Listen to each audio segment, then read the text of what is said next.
Ladies and gentleman, ಕುಮಾರಣ್ಣನವರು ಈಗ ಪ್ರಭಾವಿ ಖಾತೆಯನ್ನ ನಿಭಾಯಿಸ್ತಾ ಇದ್ದಾರೆ. ಕೇಂದ್ರದಲ್ಲಿ ಸಚಿವರು ಕೂಡ ಆಗಿದ್ದಾರೆ. ಅದು ಕೂಡ ಬಿಜೆಪಿ ಜೊತೆ ಮೈತ್ರಿ ಮಾಡಿಕೊಂಡಿದ್ರು ಲೋಕಸಭಾ ಚುನಾವಣೆಯಲ್ಲಿ. ಎಲ್ಲ ಒಂದ್ ಕಡೆ ಕುಮಾರಸ್ವಾಮಿ ಅವ್ರಿಗೆ ಈ ಮೈತ್ರಿ ಸರ್ಕಾರ ಮಾಡೋದು, ಪಕ್ಷವನ್ನ ಮೈತ್ರಿ ಮಾಡೋದು, ವಿಲೀನಗೊಳಿಸೋದು ಎಲ್ಲೋ ಬರೋದಿಲ್ಲ ಅಂತ ಕಾಣುತ್ತೆ. ಪದೇ ಪದೇ ಮೈತ್ರಿ ಮಾಡಿಕೊಂಡು ಸಿಕ್ಕಾಬಟ್ಟೆ ಎಡಿರುವಂತ ಕುಮಾರಸ್ವಾಮಿ ಅವ್ರಿಗೆ ಈಗ ಬಿಜೆಪಿ ಮೈತ್ರಿ ಮಾಡ್ಕೊಂಡಿದ್ದಾರಲ್ಲ, ಇಲ್ಲೂ ಕೂಡ ಈಗ ಬಿಜೆಪಿಯಿಂದಲೂ ದ್ರೋಹ ಆಗುತ್ತಾ ಅನ್ನುವಂತ ಪ್ರಶ್ನೆ. ಯಾಕೆ ಹೇಳ್ತಾ ಇದ್ದೀವಿ? ಮೈತ್ರಿಯಿಂದ ಏನ್ ಸಂಕಷ್ಟ, ಬಿಜೆಪಿಯಿಂದ ಏನ್ ದ್ರೋಹ ಆಗುತ್ತೆ ಅಂದ್ಕೊಳ್ತಾ ಇದ್ದೀರಾ? ಎಸ್ ವೀಕ್ಷಕರೇ, ಇದೇ ಫೋಕಸ್ನ ಎಕ್ಸ್ಕ್ಲೂಸಿವ್ ಸ್ಟೋರಿ ಕುಮಾರ ಕಷ್ಟ. ನೆಲ ಜಲ ಭಾಷೆಗಾಗಿ ಪ್ರಾಮಾಣಿಕ ಪತ್ರಿಕೋದ್ಯಮ. ನೀವು ನೋಡ್ತಾ ಇದ್ದೀರಾ ಫೋಕಸ್ ಟಿವಿ. ನಾನು ಶಿವು ರಾನರಾಪುರ.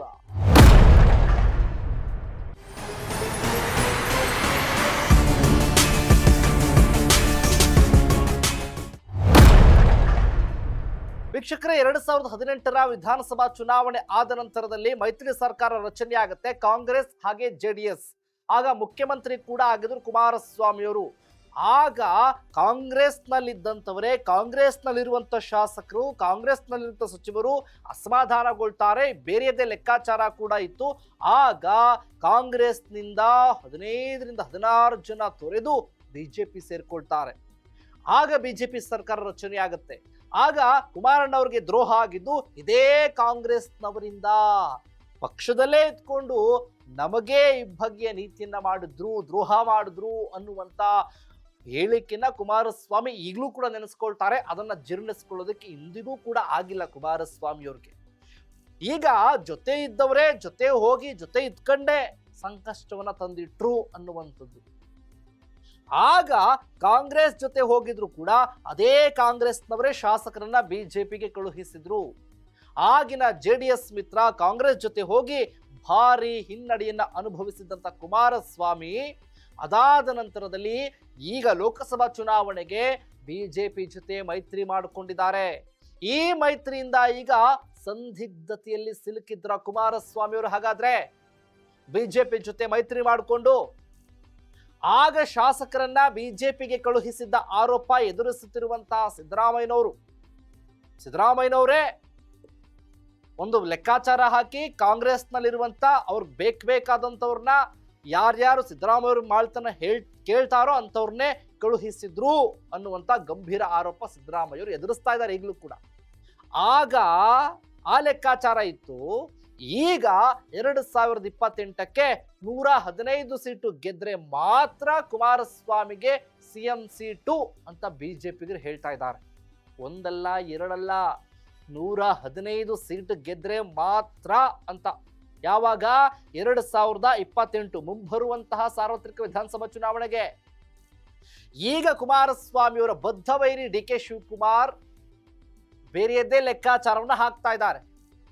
ಇಲ್ಲಿ ಯಡಿಯೂರಪ್ಪನವರು ಇದೇ ಬದ್ಧ ವೈರಿ, ಕುಮಾರಸ್ವಾಮಿಯವರ ಬದ್ಧ ವೈರಿ ಡಿ ಕೆ ಶಿವಕುಮಾರ್ ಜೊತೆ ಕೈ ಜೋಡಿಸ್ತಾರ ಅನ್ನುವಂತ ಪ್ರಶ್ನೆ. ಕುಮಾರಸ್ವಾಮಿಯವರ ಆತಂಕವನ್ನ ಹೆಚ್ಚು ಮಾಡಿರೋದೇನು ಗೊತ್ತಾ?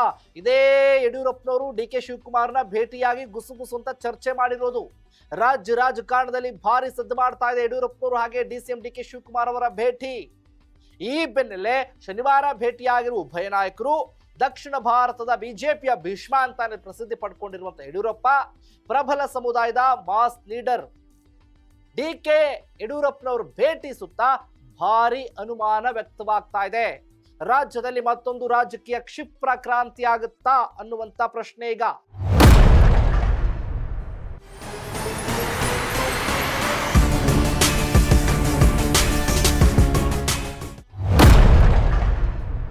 ಮೈತ್ರಿ ಮಾಡ್ಕೊಂಡಿದ್ದಾರೆ ಬಿಜೆಪಿ ಜೊತೆ ಕುಮಾರಸ್ವಾಮಿ ಅವರು. ಈಗ ಕುಮಾರಸ್ವಾಮಿ ಅವರು ಮೈತ್ರಿ ಎಂದಿದ್ರು ಕೂಡ ಡಿ ಕೆ ಜೊತೆ ಮಾತನಾಡಿರೋದೇನು, ಏನಾಗುತ್ತೆ ಹಾಗಾದ್ರೆ, ಏನೆಲ್ಲ ಬದಲಾವಣೆಗಳಾಗಬಹುದು ಹಾಗಾದ್ರೆ, ಏನಿದು ಲೆಕ್ಕಾಚಾರ ಹಾಗಾದ್ರೆ, ಈ ರೀತಿಯ ಚರ್ಚೆಗಳು. ಹಾಗಾಗಿ 2018ರಲ್ಲಿ ಆಗಿತ್ತಲ್ಲ ಮೈತ್ರಿಯನ್ನ ಕಿತ್ತು ಪಕ್ಷವನ್ನ ರಚನೆ ಮಾಡಿದ್ರಲ್ಲ ಬಿಜೆಪಿಗರು, ಮತ್ತೆ ಈ ರೀತಿಯ ಕ್ಷಿಪ್ರ ಕ್ರಾಂತಿ ಆಗುತ್ತಾ ಅನ್ನುವಂತ ಪ್ರಶ್ನೆ ಕೂಡ ಶುರುವಾಗಿದೆ. ಏನ್ ಬೇಕಾದ್ರೂ ಆಗ್ಬಹುದು. ಹಾಗಾಗಿ ಮತ್ತೆ ಕುಮಾರಸ್ವಾಮಿ ಅವರು ಮೈತ್ರಿ ಮಾಡಿಕೊಂಡು ಸಂದಿಗ್ಧ ಪರಿಸ್ಥಿತಿ ತಗಲಾಕೊಂಡ್ರ, ದ್ರೋಹ ಬಗೆಯುತ್ತಾ ಹಾಗಾದ್ರೆ ಮತ್ತೆ ಗೊತ್ತಿಲ್ಲ. ಕುಮಾರಸ್ವಾಮಿ ಅವರ ಲೆಕ್ಕಾಚಾರ ಏನು ಕಾದು ನೋಡ್ಬೇಕಾಗುತ್ತೆ. ಇದಾಗಿತ್ತು ಫೋಕಸ್ನ ಎಕ್ಸ್ಕ್ಲೂಸಿವ್ ಸ್ಟೋರಿ ಕುಮಾರ ಕಷ್ಟ. ಎಸ್ ವೀಕ್ಷಕರೇ, ನೆಲ ಜಲ ಭಾಷೆಗಾಗಿ ನೋಡ್ತಾ ಇರಿ ಫೋಕಸ್.